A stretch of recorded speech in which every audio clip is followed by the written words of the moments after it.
السلام علیکم۔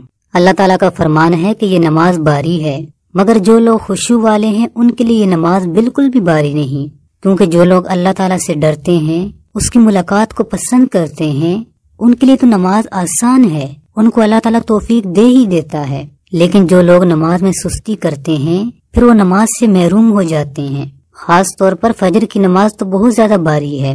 اس نماز کی توفیق ہر بندے کو نہیں ملتی، لیکن جن لوگوں کو اس کی توفیق ملتی ہے وہ بہت ہی زیادہ خوش قسمت ہوتے ہیں۔ اگر کوئی بندہ فجر کی نماز نہیں پڑھتا تو وہ یہ نہ سوچے کہ میں سو گیا تھا، میں نیند سے بیدار نہیں ہو سکا، بلکہ اسے یہ سوچنا چاہیے کہ میرے اندر کون سی کمی ہے، مجھ سے کون سی غلطی ہوئی جس کی وجہ سے میرا رب مجھے اپنے سامنے کھڑا ہی نہیں کر رہا۔ پھر ایسے بندے کو اللہ تعالیٰ سے معافی مانگنی چاہیے، توبہ کرنی چاہیے۔ ایک حدیث میں یہ بھی آیا ہے کہ جو بندہ صبح فجر کی نماز کے لیے جاتا ہے اس کے ہاتھ میں ایمان کا جھنڈا ہوتا ہے، یعنی اللہ تعالیٰ کا جھنڈا ہوتا ہے، اور جو بندہ فجر کی نماز پڑھنے کے بغیر اللہ تعالیٰ کو یاد کیے بازار کی طرف جاتا ہے تو اس کے ہاتھ میں شیطان کا جھنڈا ہوتا ہے۔ جب بندہ فجر کی نماز کے بعد اپنا کاروبار شروع کرتا ہے، کمانا شروع کرتا ہے، تو اللہ تعالیٰ اس کی روزی میں برکت ڈال دیتا ہے۔ اگرچہ وہ تھوڑا کمائے لیکن اللہ تعالیٰ ایسی برکت ڈالتا ہے کہ اس کے لیے کافی ہو جاتا ہے۔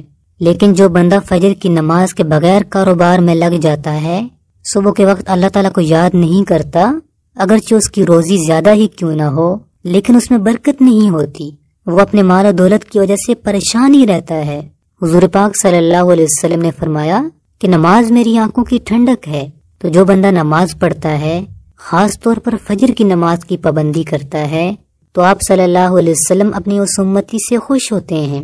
فجر کی نماز میں ایسی برکتیں ہیں کہ جو بندہ فجر کی نماز کے لیے نکلتا ہے، اس کو ادا کرتا ہے، تو کیونکہ اس کے ہاتھ میں ایمان کا جھنڈا ہوتا ہے تو اللہ تعالیٰ ایسے بندے کو اتنی رحمتیں اور برکتیں عطا کرتا ہے کہ اس کا سارا دن خوشیوں میں جاتا ہے، وہ سارا دن اطمینان سے رہتا ہے۔ باقی نمازیں تو آپ کسی نہ کسی طریقے سے پڑھ لیتے ہوں گے، لیکن فجر کی نماز جن لوگوں سے چھوٹ جاتی ہے وہ اللہ تعالیٰ سے معافی مانگیں، استغفار کریں اور دعا کریں کہ اے اللہ ہمیں اتنی توفیق دے کہ ہم تیرے سامنے صبح کے وقت کھڑے ہو سکیں۔ جب آپ اس کے سامنے توبہ و استغفار کریں گے تو وہ آپ کو اس نماز کی ضرور توفیق دے گا۔